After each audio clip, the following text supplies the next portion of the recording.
Hello and welcome to the Bath Studio Schools coverage of the General Election 2017.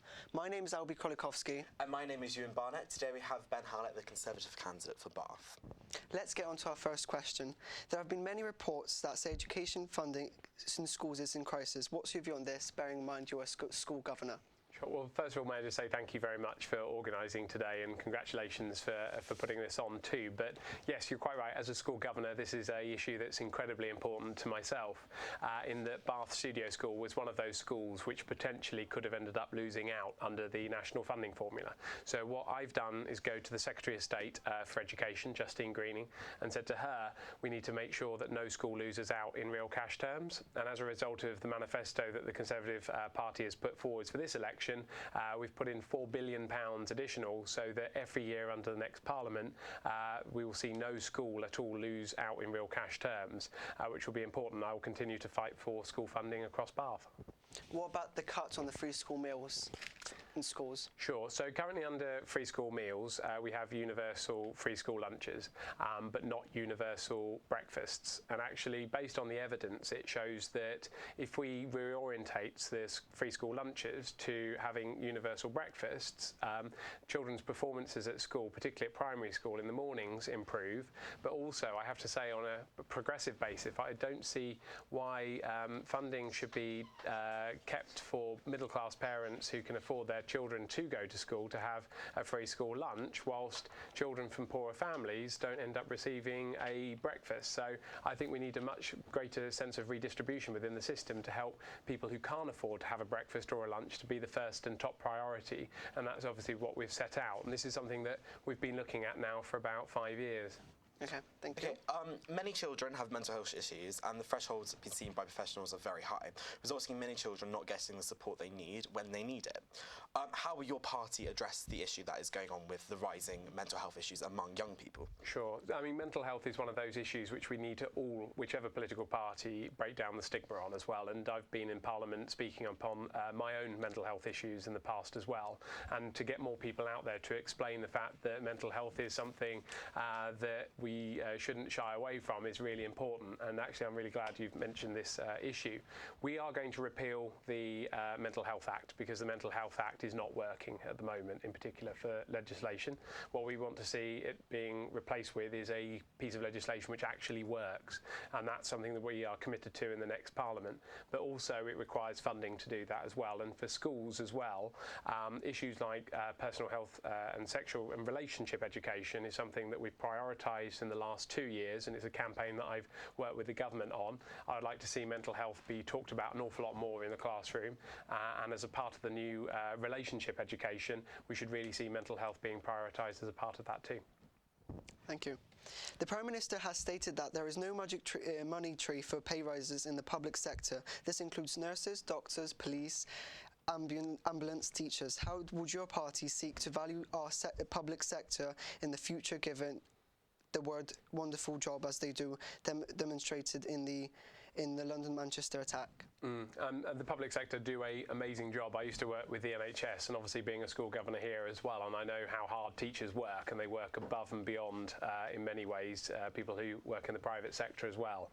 And yes, we've got to manage this within the overall framework of the economic situation in our country at the moment. So the deficit's gone down to about 40% at the moment from the 100% it was back in 2010, but that means we need to be thinking about new ways to provide additional funding to schools as well. And it's not just the money that's going into the daily salaries of teachers and nurses and police, it's also the pensions issue as well. And the pensions pots are massive, and they're a huge black hole which we're going to have to find some sort of solution to in the long term. So people like myself and others in Parliament are thinking about new radical ideas, such as maybe delaying things like the HS2 programme, which will cost tens of billions of pounds, and push that back by 5 years to use some of that money to in fact help increase the amount of funding into our public services. We think we need priorities, and whilst this isn't in our manifesto, myself and the chair of the Prime Minister's Policy Board, who was here in Bath a couple of weeks ago, are trying to find new funding situations for new funding solutions for the public sector as well. And to be frank, we've got a long way to go in order to win over the trust of a lot of public sector workers in our country. Could you say winning the trust? So winning the trust of public sector is what you want to do. MPs were given a pay rise of 1%. 10% actually, which is worse. 10%. So surely that money instead, so public sectors, they haven't had a pay rise for many, many years now. Do you personally believe that money, instead of going to MPs a pay rise, should be going to people working in the public sector? Because as inflation's gone up through like the way you live, it costs more. Yep. So, I mean, the public sector have received about 1% pay rise, which actually works out to be, in real terms, about 14% reduction, given that inflationary pressures have meant that pay rises have not kept in line. So MPs were given a 10% pay rise. I thought that was unfair. So what I did was I gave my pay rise to 2 local charities, one Action Against Child Poverty, which is delivering a huge amount of work, funnily enough, in school breakfasts. So it's something we've worked here locally on, and most importantly, it's producing results, but also on homelessness as well. So, you know, I've worked with the NHS, I've seen what 1% pay rises do, and I think that was unfair. So I actually did what I said I would do in the last election and give that away. Overall, however, we have got to be looking at a fairer system for public sector workers. I don't think there's any doubt of that going forwards. But it cannot be done by the magic money tree. I don't think £350 million worth of additional borrowing that Labour are proposing is a right solution for our country. What we should be looking for is sustainable growth options, so using the growth of our economy and then pumping that money into the public sector instead. But what about the £300 million that was promised to go to the NHS from Conservatives on the bus? So I'm not going to take any credit for that at all, because actually I have to say it was not me that made that case, because I was a strong Remainer. And throughout all that campaign I was criticising them for making that type of promise. And unfortunately it's £350 million ambusted across the bus. And that's just not going to materialise. Unfortunately, in that campaign there's a lot of broken promises on both sides, and it's causing a lot of division, a lot of anger.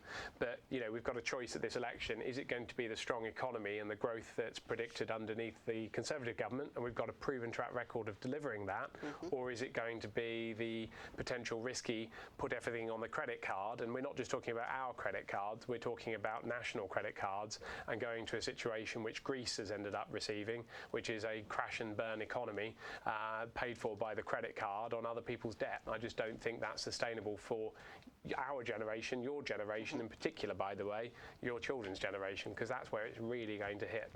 Brexit negotiations are due to start just a few days after the election. Talking to my friends and young people around me, they were quite infuriated by the fact that if you're under the age of 18, but like between 16 and 17, that it impacts us the most, but weren't given a vote. What do you think the government should have done more about this, or even this election, getting the vote lowered to the age of 16? Because quite a lot of people in this room, I'm sure it affects them, but they can't actually vote. I know, and some of the most engaging conversations I've had throughout my time of 2 years in Parliament has actually been with younger people. You know, I was out in Round Hill a couple of days ago, just down the road, and there was a group of people, a group of children who are at primary school, and they were talking about what it's like to live in poverty, but they were also talking about what it's like to be a normal person thinking about Donald Trump, and it was one of the most fascinating conversations I've had. I'm not going to say we're going to start reducing the voting age to 10, but I've had a long-standing view, and I've had this for 10 years now, that we should be reducing the voting age to about 16. I think that's a fair system, because you start paying tax at 16, therefore you should be able to vote and decide where your money is being spent at 16 as well. I know my party disagrees, but then again I've had quite an independent mind on this for quite a long period of time. Similarly with proportional representation as well, I'm a staunch supporter of that, and have enabled a group in Parliament to be created to help deliver that too, which I think will give a bigger voice to people in this room in particular. Are you going to do anything about it in the near future? Yeah, so I actually voted for proportional representation in the 2 years which I was an MP. So I joined Caroline Lucas, who's the leader of the Green Party, in actually supporting her in pushing that forwards. And I've joined other parties from around the rest of the UK in doing that too. In relation to votes at 16 and votes at 17, there will be legislation which will be passed through this period. There'll be constitutional legislation as well. And as an MP, I've already said that I would, one, work with the Conservative government to see if we can end up looking at a review over this overall question, but also as well amending legislation as well to put in votes at 16 going forwards too. Like you said, you've seen firsthand, the NHS is in crisis. What are you going to do about it, and how will you improve the NHS in our local area rather than nationally? What would you like to see? Sure. So put this in the picture in relation to the NHS. In 2010, there were 20 million operations that were delivered by the NHS. Today, there's 22 million operations delivered by the NHS. In 2010, obviously, people weren't living as long, and also children with rare diseases who have learning disabilities, for example, weren't living as long as well. And since then, people are getting older, more demands and more pressures are being put on the NHS, and we've got to get real about this, that we're going to have to, one, fund it, but funding isn't also the only solution to NHS changes as well. We've got to be thinking about, why is it the case that older people are being in our hospitals over and over again? Why can't we think about enabling them to live in an independent living unit, for example, a flat, to keep them outside of hospital so that they're able to, one, save money, but also not have to be in hospital all the time.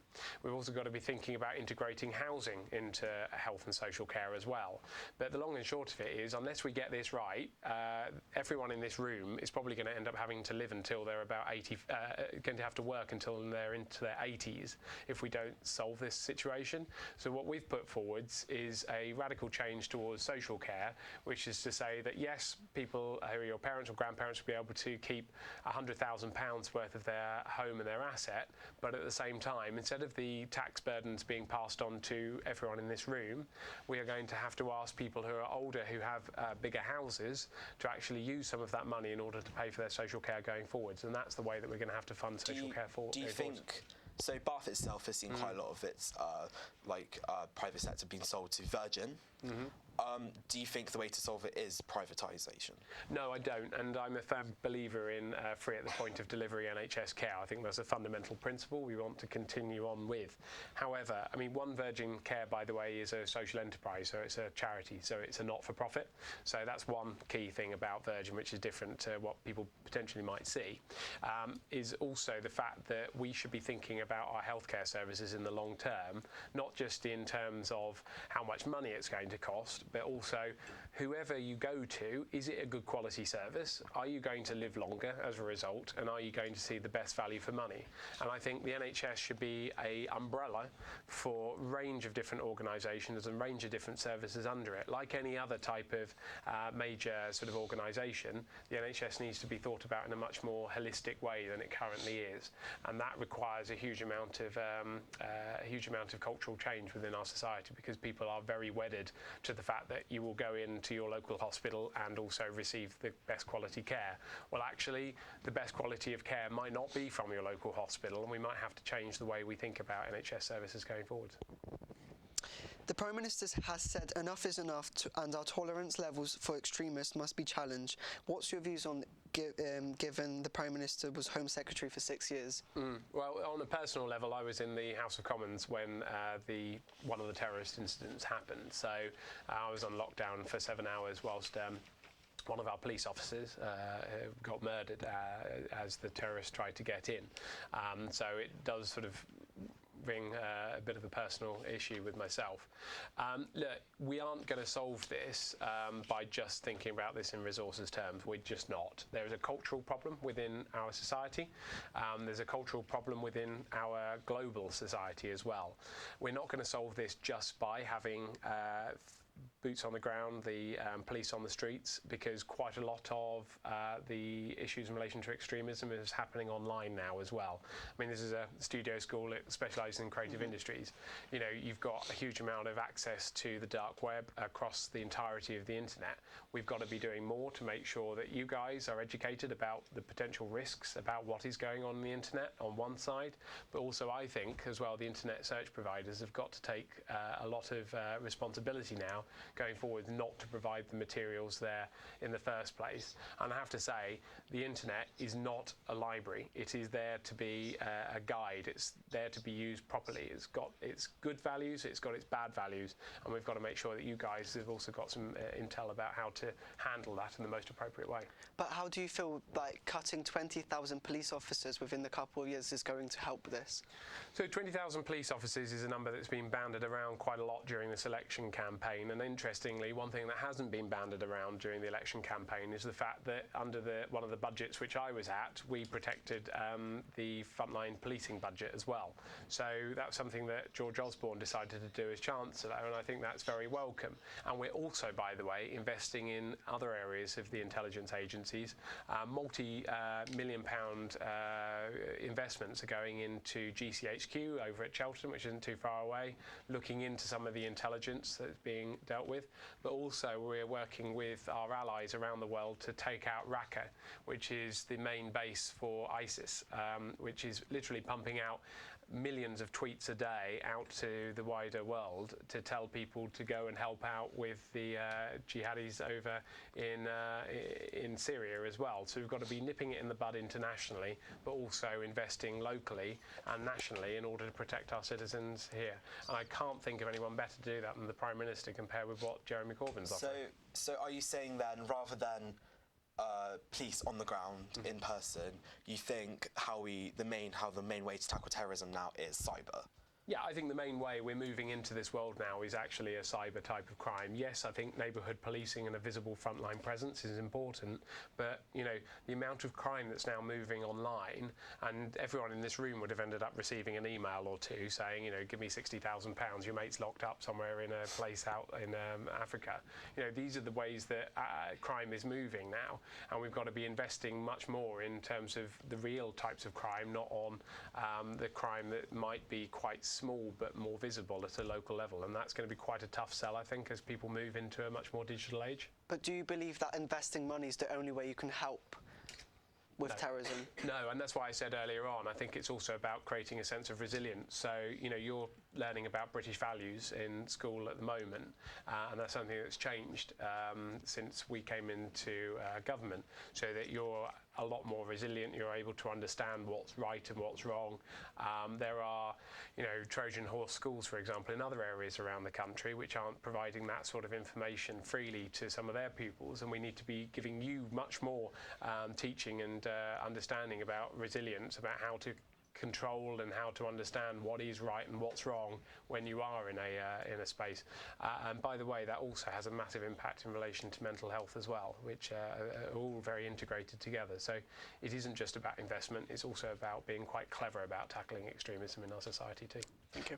The Prime Minister often uses phrases which many young people find annoying, e.g. Brexit means Brexit, strong and stable, no magic money tree, enough is enough. What are qualities of a great Prime Minister for the leader of our nation? Do you think it is using all these funny phrases that tend to annoy people, really? Well, it's unfortunate the way that our politics is moving on now, that we sort of end up looking for the sort of 10 o'clock news soundbite, which is very frustrating, I have to say, because particularly when you're sitting in Prime Minister's questions, and if anyone ever wants to come down and have a watch of it, they're always welcome.